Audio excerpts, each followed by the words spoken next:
There's nothing you've gone through that someone hasn't gone through. So if you just speak up, people are there that will help you, that will give you the information, that will be able to support you. Verbally therapist. If you are just joining us, then welcome, welcome, welcome. We are here. We are live with Mr. CV. He is a British and he is joining us in a week hours of his morning. He's in the future. What are you doing? Can you hear me? I can hear you perfectly. I wanted to use the microphone, but when I put it in, I can't hear you after, so I've had to take it off, but it's fine. Oh, okay. No, I tell you these technical things, we're trying to get with it. But of course, we're so excited that you have joined. You've been to the Caribbean. No, I've never. But if you give me an invite, I definitely will make a visit for sure. Because it's about an 8-hour flight, if I remember correctly. So somewhere between 7 and 8, depending on what you're taking. Yeah. To get to us over here in the Caribbean. But it's always good to meet up with fellow persons. Tell us a little bit about yourself, Mr. CV. About myself personally, or about my YouTube channel, or which one in particular?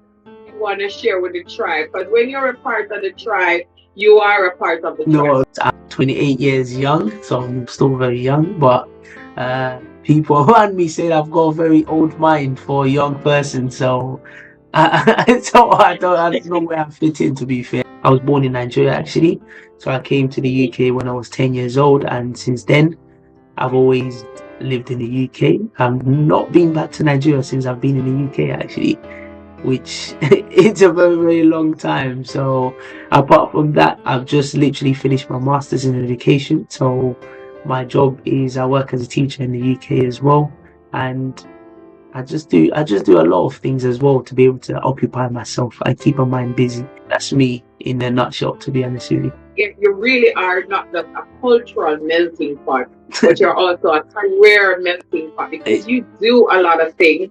I never picked you for an educator because of your YouTube channel. You do it so well. Oh, really? Yeah, so I thought you were just a professional content creator. Nah, serious. I'm very pleased about that, to be honest with you, but I didn't think that at all. You really are a melting pot. You're an educator.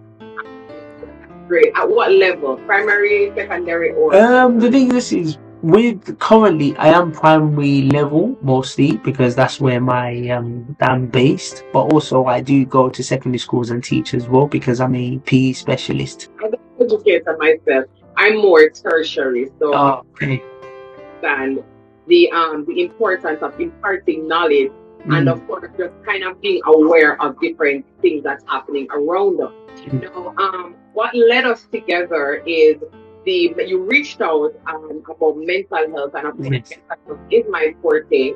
You asked me to check out your YouTube video, and I want persons to go on your channel to subscribe as well as to watch the video, and it's about mental health. And it really struck me because it is from a layman's term. It's pouring out your heart, saying, I didn't really understand, the flow of mental health as it. And so that's what we're here to talk about tonight. So tell us a little bit about that particular experience. What was it, that experience, that got you interested in mental health initially? No, 100%. Obviously, where I'm from, obviously being Nigerian or being just black in general, obviously when it comes to mental health, is not something we take serious, or we overlook. Even thinking about it, because I must have been in the gym yesterday and I was telling someone that obviously I'm coming on here to talk about mental health, but I was like, oh, you didn't even ask of me. I was like, oh, I don't need to ask of you, you're okay. But I was like, what makes you think I'm okay? He said, because I'm in the gym. I was like, nah, you should also ask for myself as well, because it's important that you. But it was like, oh, I was like, I could be suffering from mental health. It was like, what do you mean? Like, he said, if you said to your grandma or your granddad, or you're suffering from mental health, will she take you serious? I was like, that's not the point. But what I'm trying to say is, this is obviously, when it comes to mental health and things, we just overlook it. When that event happened, that's when I started to take it a bit more serious, because the person I happened to, he was a very, very active, sporty person, because I'm very, very active and sporty, because I studied sports coaching and PE at university. So we used to play table tennis together, me and this guy, and he played basketball mostly. And what happened was, I was working at my university at the time. With the work I was doing, they gave me an accommodation with it. And because obviously I had 2 jobs at the time, I was a bit laid back, because I was thinking, oh, if anything happens, there's always a job available. But what happened was, the one night they gave me the accommodation for, I lost that job. So they ended up kicking me out of the accommodation, because the accommodation came as part of the job. So when they kicked me out of the accommodation, I was looking for places to stay. And the thing about me as well is, because I'm a Muslim, it was a time of fasting at that time, which meant I didn't really need to eat as much. So all I needed to do was just work, get a bit of money, and I didn't need to eat that much. And also during the time was a summer holiday, which during the summer holiday, we normally have these people from like different countries who come to the UK to come and learn English. So as I got kicked out of that job, normally what I should do is go and look for another accommodation, rent it out. But using that mentality of, oh, I'm trying to save as much money as possible, I'm looking for the easiest way to save as much money as possible, but also pay basically nothing. So I'm looking around, I'm searching around. Then I thought, oh, this guy that this thing happened to, I thought, oh, let me go and stay with him. But with him, he was also working on the accommodation it was in. But while he was working, he was the main person. So I thought, okay, you know what? I don't really mind where I sleep, as long as I just find somewhere to lay my head, go to work, I'm good. And plus, most of the food where I was working as well at my university campus, they give us food. So I thought, okay. So what happened was, I started sharing a room with this guy. And to be honest with you, the first day, second day, everything was fine. We was playing PlayStation, everything is fine, video games, no problem. What happened was, by the 3rd day or so, I started noticing changes from him. And he was like, oh, they're against me, they're this, they're that. So I'm like wondering, like, who's against you? Because I'm looking around the room and I'm not seeing anybody, so it's hallucinating. I'm like, no. And obviously for me too, it was a bit strange, because I don't know what to do. So what I started doing was, from his room, I started graduating myself to the lounge. So I started saying, okay, let me go and sleep in the lounge instead, just in order to be safe. When I went to the lounge, I saw him, he would walk around saying the same thing, they're against me, they're this, they're that. Then there must have been a time where obviously he was holding a knife, and I must have came back from work early in the morning, and as he was walking around me, obviously I couldn't sleep properly, because I was looking at the direction of where the knife is going, because I'm like, it could go anywhere. So I can't sleep. I have to sleep with one eye open, just to be sure, like, just to know in the direction of because anything can happen. So obviously nothing happened, but obviously it's still a scary moment. And obviously after a few things happening, then what happened was, another time I went to work, and he must have made a video on Snapchat saying, oh, bye to my mom, bye to my dad, like those videos people that are suicidal make. So obviously, being ignorant as I am, I saw that video and I just thought, oh, because he's from Ghana, he's black, nothing, we don't take it serious. I thought, and I'm tired as well. As I got home, his flatmates started banging the door. Oh, have you seen the video? Have you seen? Obviously, I tried to act as if I didn't see the video. I was just like, oh, I didn't see the video. What happened? Like, try to dramatize it. Before you know it, the person's phone, she was a girl, her phone died. So they were looking for a phone to call the police. They now used my phone. The problem with me was, I wasn't meant to be even be staying with him in the first place. So obviously, by me getting involved, now it means I can't get kicked out of the accommodation again. I got kicked out from my last accommodation. Now I'm getting kicked out again. I'm basically homeless, basically. So what happened was, after she banged the door, we called the police. it was a very tough time because obviously, first of all, I got kicked out, so I've had to look for another place. So I now looked for another place. It was with a guy. He was an international student, but he was living there with his sister. It was his sister's place, but he was living there.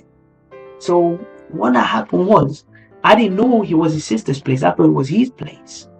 I went to go stay with him for a bit, but the problem was because he did like a lot of smoking and things like that. It didn't suit my lifestyle because I don't smoke, I don't drink, and obviously the smoke was affecting me as well. And after this one, I said to myself, get a normal place, make sure you're fine. And it also taught me as well that sometimes you just have to spend the money and just for your own comfort instead of trying to save, just spend the money. But back on the mental health guy, what happened was the next couple of weeks going police station, giving statements. Literally, I think I spent more time at the police station than at work because it was just literally giving statements. Oh, how do you know the guy? What's he says? And to be honest with you, eventually they found out that the guy was back in London. I think it was with his family and everything was fine. But since then, after I saw him afterwards, he wasn't really the same. And that was what really touched me because realistically, he was a person who was playing sports with, active, physically active. Now he doesn't remember who I am. He doesn't remember so many things. He's not the same. You know, when someone used to function properly, now they're just like dormant basically. And to be honest with you, it was really tough. There was a video that I did that was talking about I had a knee injury. That was the video that impacted me on making my YouTube channel, which was called MrCV. Because what happened was when I had the knee injury, I was leading up to depression because obviously I was a very active person myself. And when I had an injury, I was no more active. So it really showed me that you need to work on things such as your mental health, your physical health, your social health. And these things makes you, which is your CV. That's the reason why I'm called MrCV, by the way. So that's the reason why. And for me, when that happened to that guy, especially knowing that he's a physically active person, to now not be physically active again, and just it's like his whole life changed just on that. And after that, I said, you know what? Mental health is something that is very, very important. It's very, very important. Even sometimes I just go and physically make sure I train my body and my mind because your mental health is one thing that you can't physically see. I can't see your mental health, you know what I mean? So it's very tough to really treat in a way. If you're not mentally there, if you're not mentally available upstairs, it's very tough. And you need your mental health because that's where most of your strength comes from. Even when I started this YouTube channel, I needed to be mentally ready because I know that very soon, if my channel does get bigger, there's going to be a lot of criticisms. There's going to be a lot of backlash. And if you're not mentally ready, trust me, you will be starting to feel depression. So it's very, very important. And I think that really showed me that, look, a lot of people, and it's very common, especially in the Black community, where people just feel, oh, mental health, like it's nothing, you get over it. Sometimes it's very, very difficult and it's important. So since then, obviously I use my channel to be able to talk about my experience, some of the things I've seen and I've faced, and hopefully, and I'm very appreciative that platform like yours, I can come and express myself as well. So yeah. And likewise, it's really an uphill battle because you've made a lot of very important points, that we can just, quickly look at. The Black community is the one that doesn't really focus on mental health as we should. And I don't know what it's like in London, but I know for us within the Caribbean, because of the different separations and colonization, it's this routine of keeping your problems to yourself, and you don't want to bother anybody. And of course, that's for white people, therapy for white people. We just keep it to ourselves, be private and more secret than anything. And that's one of the things that actually holds us down as a community. We really are resilient because we go through a lot. but we are anchored on this idea that we should keep things secret and private. And as a result of that, it has a lot on our mental health. We might participate in different things like sports, and we are ambitious, and we're getting up and we're going to work and we're going to school and doing everything as we should. But at the end of the day, it's us who are ambitious that at risk for these mental health conditions, because we're not stopping to take care of ourselves or to talk about our problems. And we'll have to be a little bit mindful of that. Because your friend, flatmate, roommate that you spoke about never appeared to be somebody who was having mental health challenges, especially the fact that he played sport, right? Because we talk about the exercise being a big part of, raising your endorphins and lowering your serotonin level and all of that. But at the end of the day, it was clear that there were some challenges that he was facing that he never really faced head on. What's it like in the London, the British community? Is mental health something that is easily accessible, like getting mental wellness techniques and tips and therapy and so on, or is it something that you have to search for? I think it's there, but what's happened is due to obviously that fear or you're going to be judged and things and the pressure, people just feel as if they can sort it out by themselves or deal with it by themselves. It's there because if you go to the doctors or they can refer you to places, but I think is a mental thing. The reason why I say it's a mental thing is, like you said, not to stereotype or anything, but I'll say let's say the white people are more open to seeking those help. But I say us as black people is a case of where we feel as if no, if I go and seek those help, there's certain stigma attached to it, and it shouldn't be that case. Also, there's a need to be able to create a system or community where people can openly come and speak up and be free and say, look, this is what I'm going through. Because obviously life itself is very tough. It's very, very difficult. And sometimes you need a bit of help. You need support. You need people around you that can help you. And like people say already, there's nothing you've gone through that someone hasn't gone through. So if you just speak up, people are there that will help you, that will give you the information, that will be able to support you. It's just a case of where, like I said, it's there, but people are just not ready to go and access the help. And until they are ready and they accept that, look, I need help, that's when they will get help. If they're not accepting that they need help, then obviously it becomes a problem and you keep going through this cycle. And like you said already as well, in terms of the friend of mine or the person, the roommate or the flatmate, obviously, since where he just seemed like a happy, joyful person, automatically you assume that he's fine, everything is good, but there might be a lot of pressure under his skin that he obviously clearly I wasn't aware of. But also, if he spoke up, maybe we could have tackled it. But because he didn't speak up, we just assumed that everything is fine.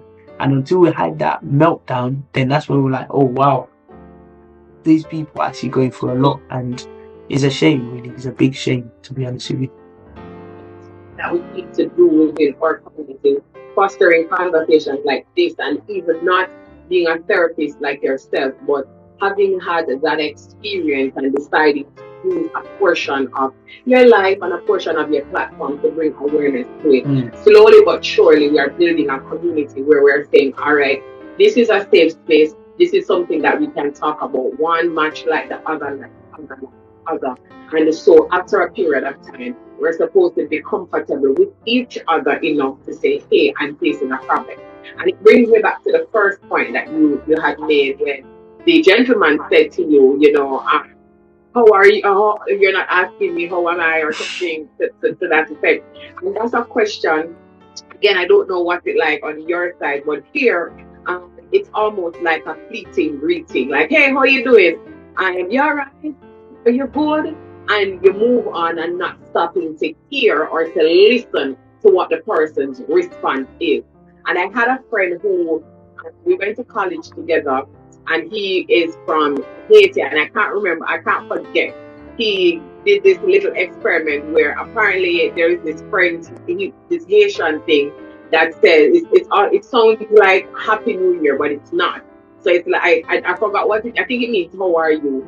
But when he says it, it might sound like Happy New Year, and he says it's an experiment that he runs in with persons to see if they're actually listening. So it's like Happy New Year or something like that. And then they'll just fleetingly go on and say Happy New Year, even though it's not Happy New Year. And he says, see, I tell you, we don't really listen.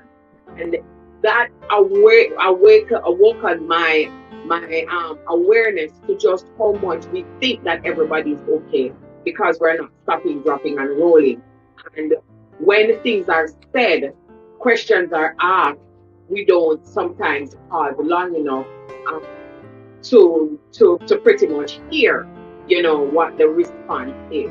So that's something that we can also look forward to.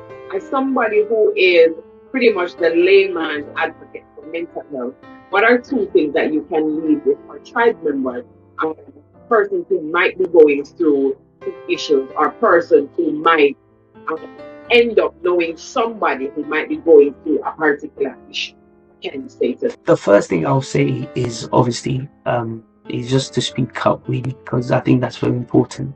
And is a case of obviously we go through a lot of things, and you just have to find people that you trust around you.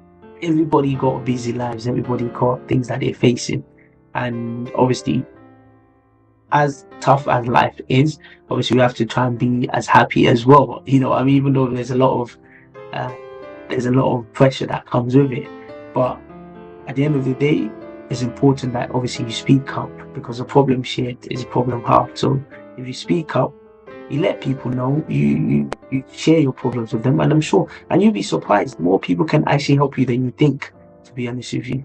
And trust me, more people can actually help you than you think. So if you just speak up, I'm sure some people have gone through that before. They can give you advice, they can tell you, look, this is what you should do, this is what you shouldn't do, because the last thing you want is go and make some irrational decision and then end up regretting later, which obviously, thankfully, the guy never committed suicide or go along those lines, but it could have easily gone through that pathway, and that would have been a total shame, you know what I mean? But obviously I haven't seen the guy for so many years now, because obviously I'm not sure where he is, and I can't say 100%, but hopefully wherever he is, I hope he's okay and he's fine. But like I said, just speak up.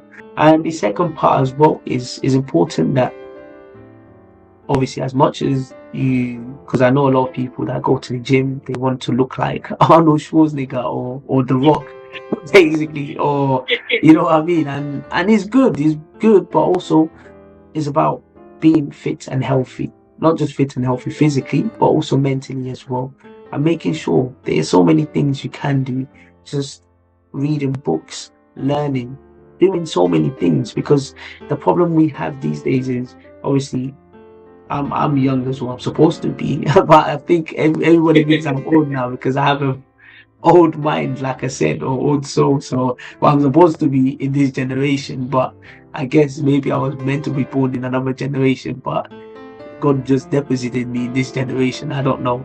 But what I'm trying to say is a case of where obviously we have this generation where all they just do is just constant social media, and the problem with that is obviously you're being fed so many things in your mind, and these generation, they're quick to believe everything they see.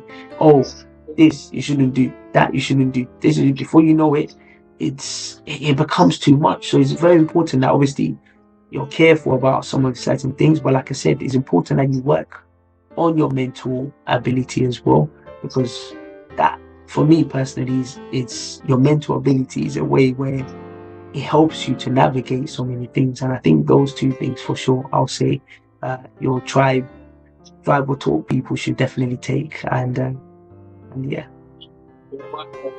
What a powerful note.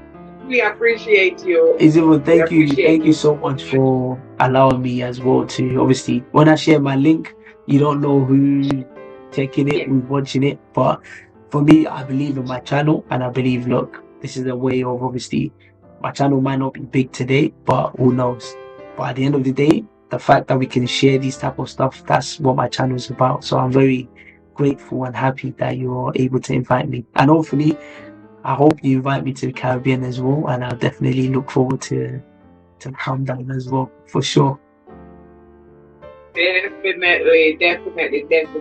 Thank you so much again, guys. Go on his YouTube channel, MrCV. You can check our pages for the link. Until next time, try, walk good.